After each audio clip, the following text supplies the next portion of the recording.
Alors il y a une scène qui arrive à la fin de ce qu'on pourrait considérer comme l'exposition large du film, c'est-à-dire au bout de 25-30 minutes. Alors évidemment c'est plus que de l'exposition, c'est en fait une espèce de plongeon dans ce qu'est la vie d'Audrey à ce moment-là, avant que la situation ne glisse, avant que ça ne bouge vraiment. À la fin de ça, et pour clore ça d'une certaine manière, il y a une scène de sexe, ou plutôt de sexe raté, ou d'absence de sexe, mais en tout cas une scène sexuelle entre le personnage d'Audrey et le personnage du nouveau copain, Stéphane. Et cette scène arrive immédiatement après une espèce de scène fantasmatique sur à quoi peut ressembler une femme qui serait dans la séduction. Et hop, on déboule sur une scène filmée de manière très brute, au départ en tout cas, où Audrey est en train de courir à quatre pattes, en peignoir, donc nue sous le peignoir, derrière Stéphane qui recule effrayé, enfin joueur et effrayé, en t-shirt sans slip, donc nu à part son t-shirt, dans l'appart de Stéphane. Donc c'est une espèce de jeu sexuel, très, pas brutal, mais bousculé. C'est-à-dire, elle court à quatre pattes, lui il recule, il lui échappe, etc. Il court dans la pièce.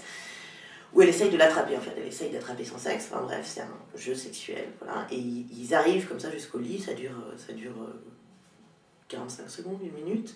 C'est filmé, c'est une des rares séquences filmées à l'épaule. C'est très rapide, on voit d'ailleurs pas énormément de choses en fait. On voit plutôt l'énergie du jeu en quelque sorte. Et puis ils arrivent sur le lit, il y a un cut et on passe à une micro-ellipse quoi, et on passe au moment où ils ont le temps de se calmer un peu. Donc, ils arrivent sur le lit, ils jouent un peu sur le lit, hein, continuant ce jeu où elle essaye d'attraper son sexe et lui se défend, et puis cut, on les retrouve calmés, côte à côte, nus, enfin non, toujours ce t-shirt et ce peignoir, allongés, et là, Stéphane va commencer à caresser Audrey, il a envie de coucher avec elle, quoi. Et comment ça se passe? Et ben, elle se laisse un peu faire, puis finalement elle se dégage. En fait, elle n'a pas vraiment envie. Et puis elle doit y aller. Fin de la scène. Et à la fin de la scène, on passe en fait au personnage de l'ex qui lui vit sa vie par ailleurs. Donc c'est vraiment la fin de l'exposition. Et c'est un moment où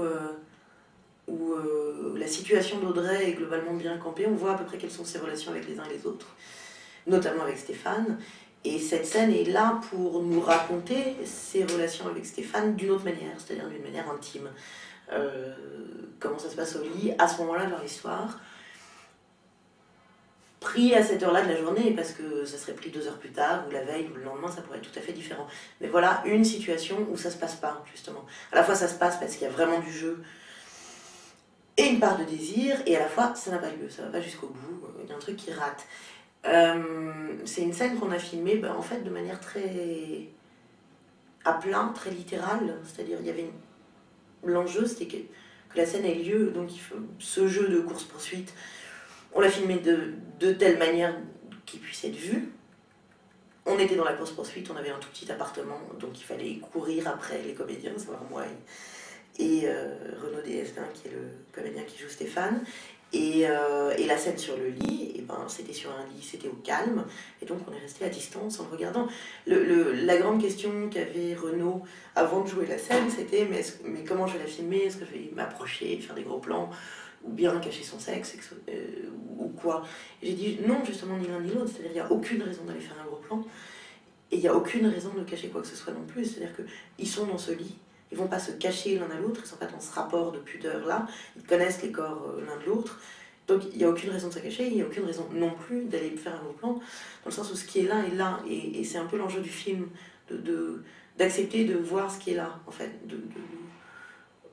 dans un rapport qui n'est pas de crudité volontaire, mais si c'est là, de ne pas détourner prudemment les yeux, c'est là, et en plus, pour moi c'est en fait, c'est à la fois un peu triste, parce qu'il y a une séquence de désir qui rate, et en même temps c'est assez joyeux et tendre en fait.